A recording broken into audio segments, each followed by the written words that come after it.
how to find, filter, and cultivate right fit prospective clients for your practice. Now, I'm Doug Andrew, and I've helped many different professionals, usually financial professionals, but also orthodontists, CPAs, tax attorneys, what have you. I've taught this principle to all kinds of professionals, but I'm going to illustrate for you how I do this for financial professionals. These are not only CPAs and tax attorneys, but financial advisors, okay? But when you understand how to find, filter, and cultivate the right fit clients, watch your practice go through the roof. And I'm going to share with you 4 questions that you ought to be asking yourself at least once every year to continue to tweak your marketing and messaging to grow your practice by 10 times in less than 60 months, which is what I did. Get ready. So as I said, I'm Doug Andrew, and I've been a financial strategist and a retirement planning specialist now for 5 decades. And I've helped many of my own clients, thousands of them, optimize assets, minimize taxes, and empower what I call their authentic wealth. And then I also began to train other advisors, financial advisors, but also many other types of professionals, doctors and dentists, CPAs, and tax attorneys, doesn't matter what you do, realtors. And so everything I'm going to share with you is designed to help you find, filter, and cultivate the right fit clients for your practice. So get ready. I want you to gain some insights, maybe into opportunities you didn't know existed before. And I want to give credit to Dan Sullivan and also Jan Brognay and Stacy Hall, the authors of Attracting Perfect Customers. Okay. So in my book, The 10 Keys Transformation, this is the #1 key that helped me take my practice in the 1990s, where I was making, $500,000 plus a year, being sort of a one-man band, just me and a few assistants. And I was able to, in 60 months, 10 times my income to $5 million while simplifying my life, okay? And so this is the first of 10 keys that helped me 10 times my income. It is identifying the profile of your ideal client. And I'll show you these 10 keys at the very end so you can sort of see this is just 1 out of 10, 1/10 of what was the game-changing principles. So when you're doing this, what I had to come to a realization years ago is that 80% of my revenue was actually derived from the top 20% of my clients or customers. This is true for many professionals. I had to flip that because I was spending 80% of my time with the clients and customers that only made up 20% of my income. So I needed to flip that, okay? I needed to delegate those people and spend more of my time with the people that made up most of my income, and my income went through the roof, okay? And so if you are in the same situation, you need to ask yourself serious questions like I ask myself, investing, frankly, over $3 million sharpening my saw, as Stephen Covey would say, belonging to mastermind groups. In the Genius Network, we would ask ourselves questions like, well, do you want to fish for minnows or do you want to fish for whales? Yeah, do you want to help a whole bunch of very small people, or can you put things on sort of autopilot to help them, and you spend your time with the people who have the money and that will take your advice instead of being very small investors, and then they cancel on you the first RV boat show they go to, and they end up wanting a jet ski or a four-wheeler, and they cancel whatever they did with you. Those are financial jellyfish. I let other financial advisors, I won't name names, on TV and radio have those people, okay? I had to identify the profile of my ideal client. I had to also ask myself, what am I so busy doing that I'm picking up the bronze coins, so to speak, and I'm passing up the gold ones because they're consuming all my time. Yeah, I want to help them, but it didn't require me to spoon feed them. I could write books. I could do YouTube videos. And then I spent my time, the highest and best use of it, with the affluent, okay? So this is where I had to define what is the profile of our ideal client. What's our key market? So I divide up the people out there in America, let's say, into one of 5 categories: strivers, arrivers, thrivers, survivors, and divers. And this is actually in the front of some of my books so that I can make it very clear who this book is for. Because if somebody out here is a striver, they have too much month left at the end of their money, the best advice for them is, act your wage, as Dave Ramsey would say, and cut up your credit cards and learn to live on less than what you earn, okay? Because it doesn't matter if I show them how to become wealthy if they don't even know how to manage money. They're always spending and consuming. So I decided that I can put them on, they can read books, and if they're going to really study, they can learn how to move up, okay? But if they stay and they're always spending more than what they bring in, it's not the highest and best use of my time trying to get them to do something that they don't want to do.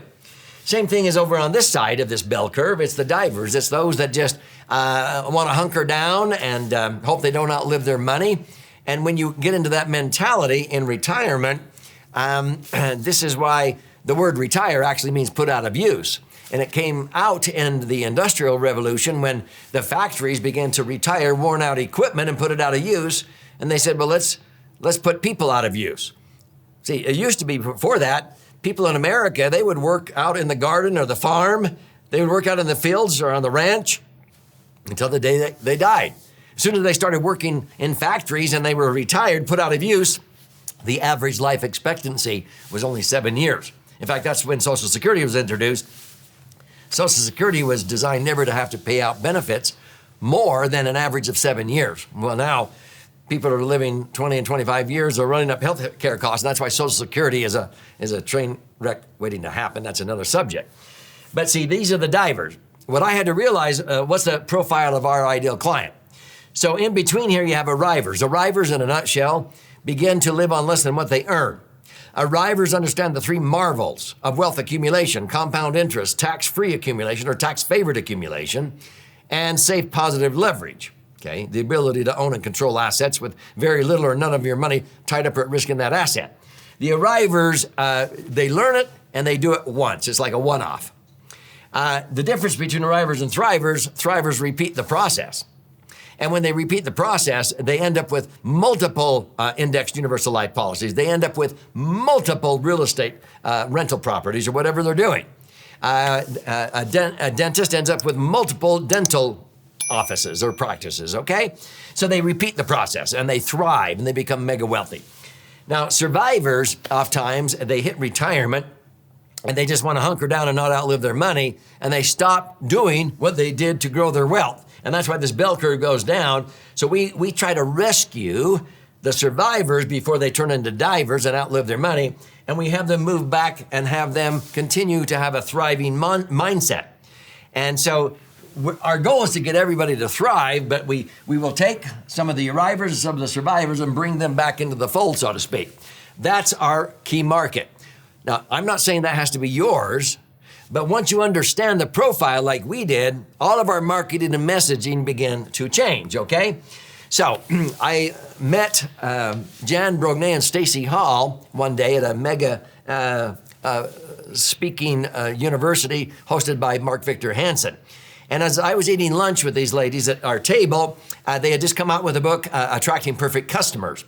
And so I've adapted the 4 questions that they address in the book on how to find and filter and cultivate the right fit clients by asking myself 4 questions at least every year, and then tweaking my marketing and messaging to fit to answer these questions, okay?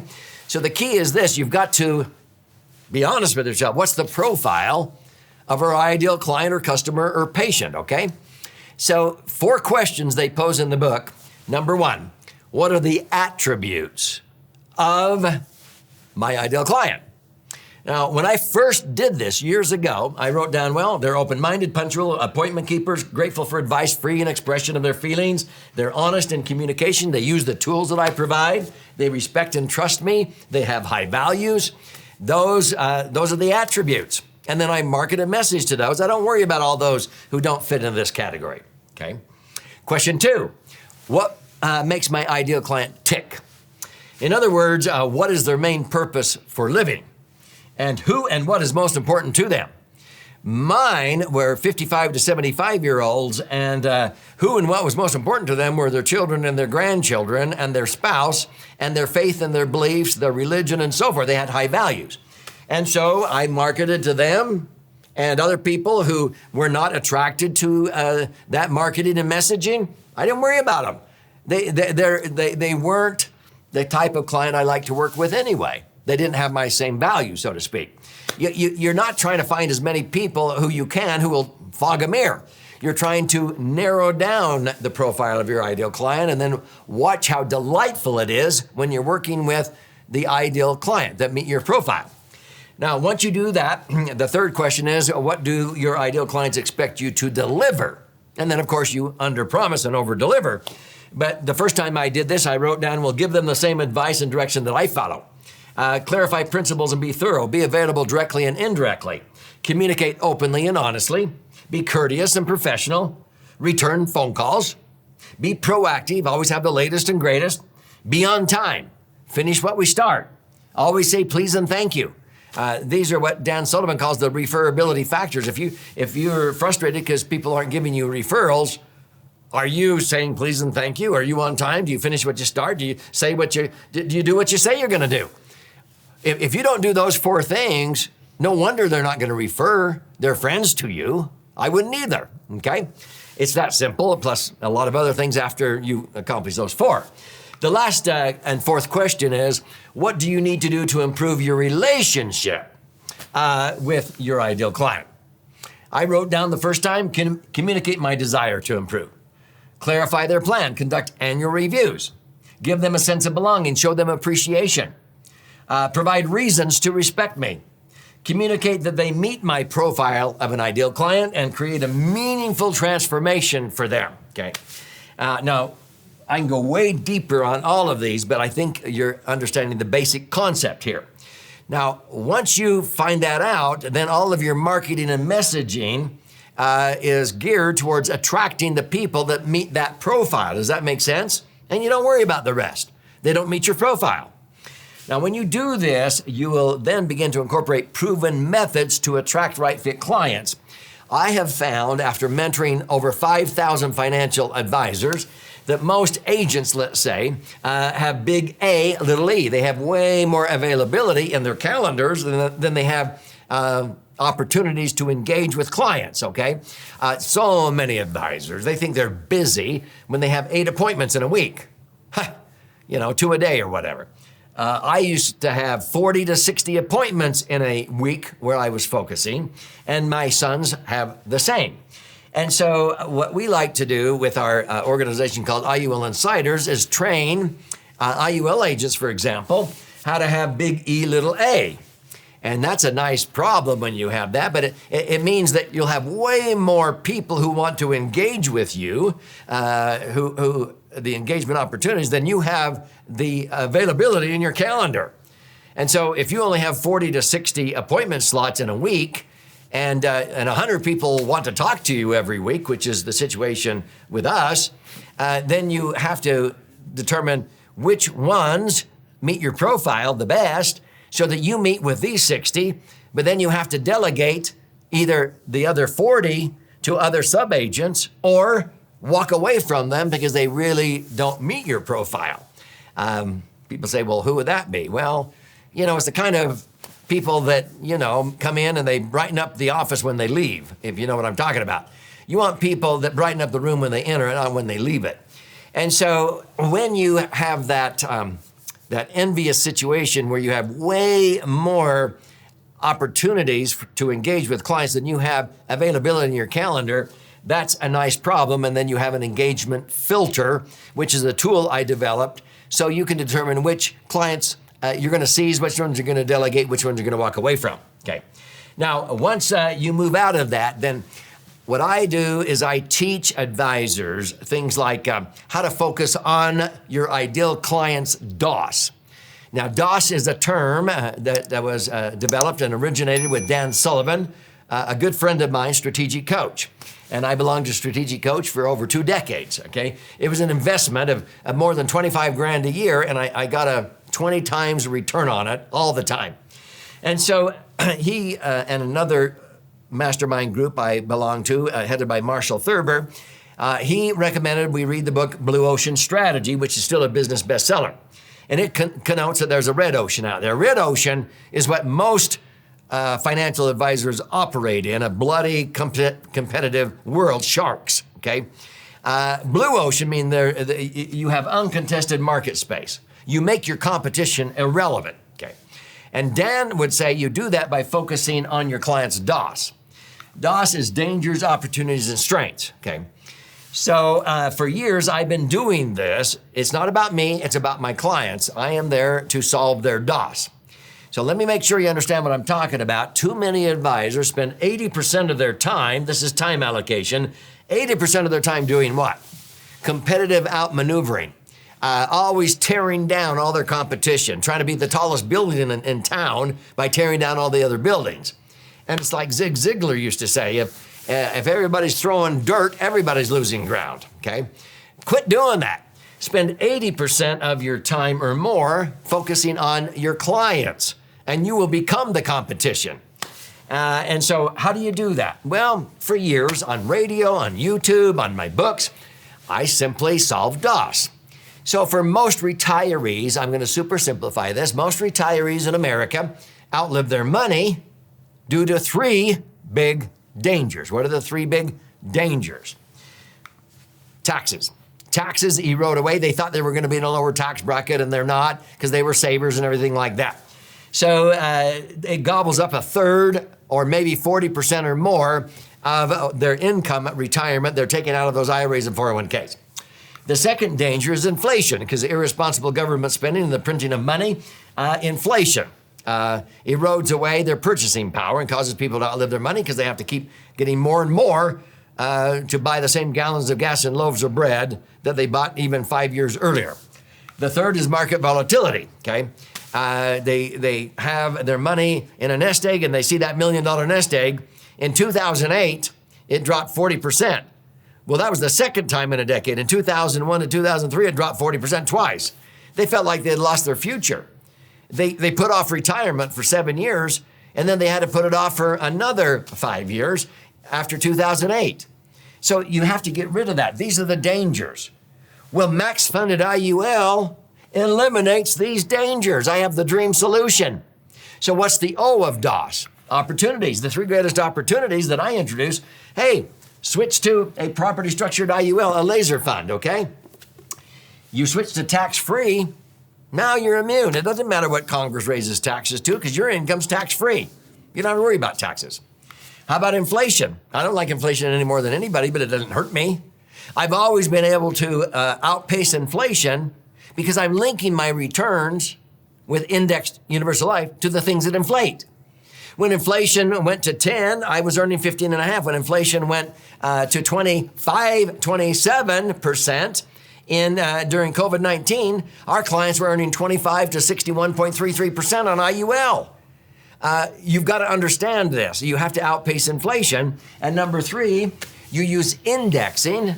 I'm not talking about index mutual funds, indexing, so that you're immune from market volatility. If the market goes down, you may not make anything, but you don't lose. When the market goes up, you participate, but you can always be safe and not lose when the market goes down. And so these are the three greatest opportunities with property structured IUL. What's the S? The three greatest strengths of property structured IUL: liquidity, the ability to access your money when you need it, safety, and three, rate of return. And so on the front of the book, The Laser Fund, what's a laser fund? It's a property structured max funded IUL. Sadly, probably 99% of IUL would not be deemed a laser fund. People say, what's a laser fund? Well, it's an IUL, but it has to be property structured and maximum funded. So on the front of the Laser Fund book, I actually have LSR, liquidity, safety, rate of return, and I add tax benefits. And you can take any investment and rank it on a scale of 1 to 10 based upon liquidity, safety, rate of return, and tax benefits.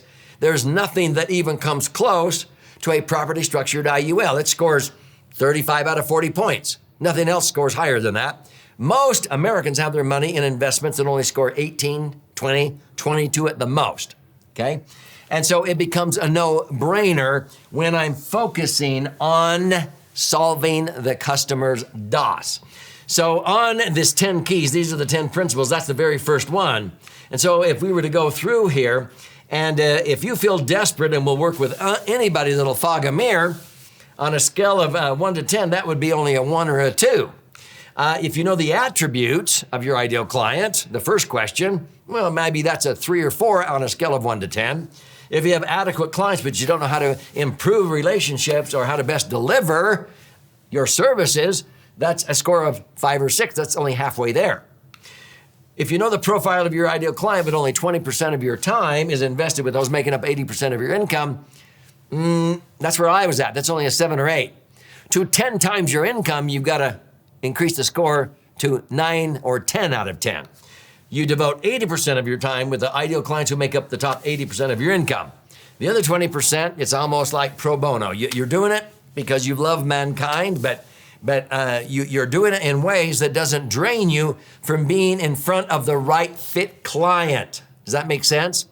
So as you begin to understand all of that, this is a critical concept. So if you want to learn more about how to find, filter, and cultivate the right fit clients, you can see an example of it by claiming a free copy of my book, The Laser Fund. You can also go into iulinsiders.com/pro if you're a financial advisor to see how we teach advisors how to do exactly what I'm talking about. But you will see it demonstrated in my book, okay? That's the formula in writing a best-selling book. That's one of them, is to solve their DOS. And so simply click on the link below or go to laserfund.com. You contribute a nominal amount towards the shipping and handling. I require a little bit of skin in the game, okay? And I'll cover the rest of that cost and I'll pay for the book. When you go in and claim a free copy, I'll fire out a hard copy to you via priority mail. Now, when you're in there claiming your free copy, if you like to listen and learn or watch and learn, there's audio and video formats also. There's an 18-hour masterclass that when we have clients, and a lot of our affluent clients will go through that 18-hour masterclass, and they know more than 99% of IUL agents do about IUL once they go through that masterclass. But you can also attend one of our free educational webinars. We teach them on a regular basis, but you can schedule an appointment to actually talk to an IUL certified professional. And I'm talking about the creme de la creme, the top 1/10 of 1% of IUL agents become certified. It's a certification program that we designed, and you can actually find out from an IUL certified professional how to do this correctly. And you'll see how this all dovetails together. So hopefully you got some epiphanies and insights on how to find, filter, and cultivate your right fit clients and how we could help you do that. So here's to your brighter future.